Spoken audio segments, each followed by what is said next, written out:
1990-കൾ cinema സാങ്കേതിക മേഖലയിൽ പ്രവചനാതീതമായ പല കുതിച്ചുചാട്ടങ്ങൾക്കും സാക്ഷ്യം വഹിച്ചു. 70mm വിസ്താരമയം കടന്ന് ഐമാക്സ് എന്ന ഏറ്റവും നവീനമായ ചിത്ര പ്രദർശന സങ്കേതം വരെ എത്തി നിൽക്കുന്നു നമ്മുടെ മൂവി പ്രൊജക്ഷൻ ചരിത്രം. 3D ഐമാക്സ് എന്ന ഏറ്റവും പുതിയ ചലച്ചിത്ര പ്രദർശനമാകും അടുത്ത നാഴികക്കല്ല്. എന്നാൽ ലോകത്ത് 500ഓളം ഐമാക്സ് തിയേറ്ററുകൾ മാത്രമേ നിലവിൽ വന്നിട്ടുള്ളൂ. ഇന്ത്യയിൽ 2 ഇന്ത്യയിൽ സാർവത്രികമായ പ്രചാരത്തിലുള്ളത് UFOയും ക്യൂബുമാണ്.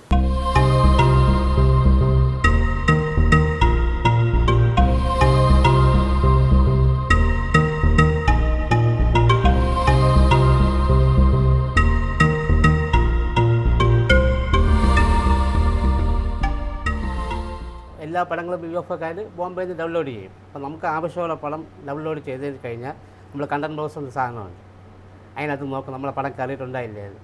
കയറിയിട്ടുണ്ടെങ്കിൽ നമുക്ക് നമ്മളെ പടം ഓക്കെ ആണെന്ന് നടത്താം. പിന്നെ നമ്മൾ അവരുടെ ലൈസൻസ് വാങ്ങണം. ആഴ്ചയിൽ ഒരാഴ്ച ഓറും വെള്ളിയാഴ്ച ഓറും ലൈസൻസ് കിട്ടും. 28 ഷോയ്ക്കേ തരുള്ളൂ. ആ ലൈസൻസ് വാങ്ങിച്ചതിന് ശേഷം നമ്മൾ ഷോ സമയത്ത് നമുക്ക് ഷോ മാനുവലിൽ പടം എടുത്ത് സേവ് ചെയ്ത് പാസ്വേഡ് അടിച്ച് പ്ലേ അടിച്ച് നമ്മൾ ഓക്കെ അടിക്കുമ്പോൾ ഓക്കെ ആവും. പ്രൊജക്റ്റ് ഓൺ ചെയ്തിട്ട് ഓക്കെ ആവും.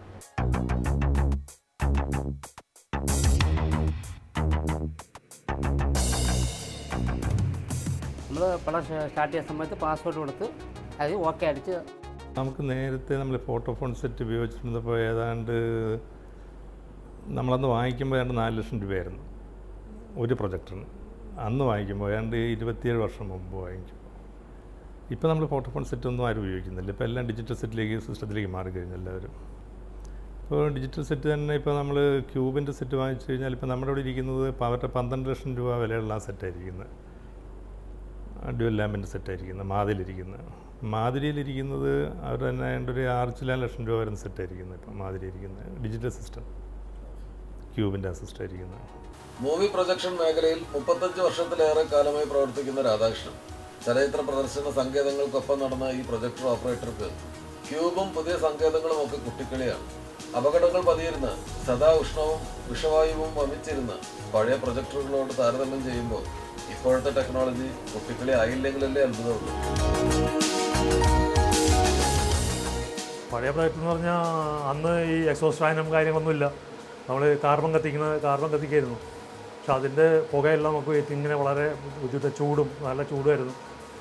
അത് ഓട്ടോമാറ്റിക്കൊക്കെ ഉള്ളപ്പോൾ കറക്റ്റ് ഈ വോൾട്ടേജ് ശരിയില്ലാത്ത കാരണം ഓട്ടോമാറ്റിക്കൊക്കെ കറക്റ്റായിട്ട് വർക്ക് ചെയ്യില്ല.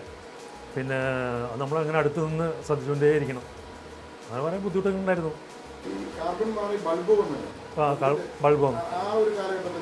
ബൾബ് വന്നിട്ട് ഇപ്പോൾ ഒരു 5-8 വർഷമായുള്ളൂ. ബൾബ് വന്നിട്ട് ഇവിടെ ഈ ഏരിയയിൽ വന്നിട്ട് 8 വർഷത്തോളമായിരുന്നു. അതിപ്പോൾ വളരെ കുഴപ്പമില്ലായിരുന്നു. നല്ല സുഖമായിരുന്നു. ഞങ്ങൾക്ക് വർക്ക് ചെയ്യാനും സുഖമാണ്. പിന്നെ പ്രൊജക്ടറാണെങ്കിൽ 10,000 അടി പ്രൊജക്റ്റാക്കി. അപ്പോൾ ഇൻ്റർവെല്ലിലുള്ള പടം ഓടിക്കൊണ്ടിരിക്കും.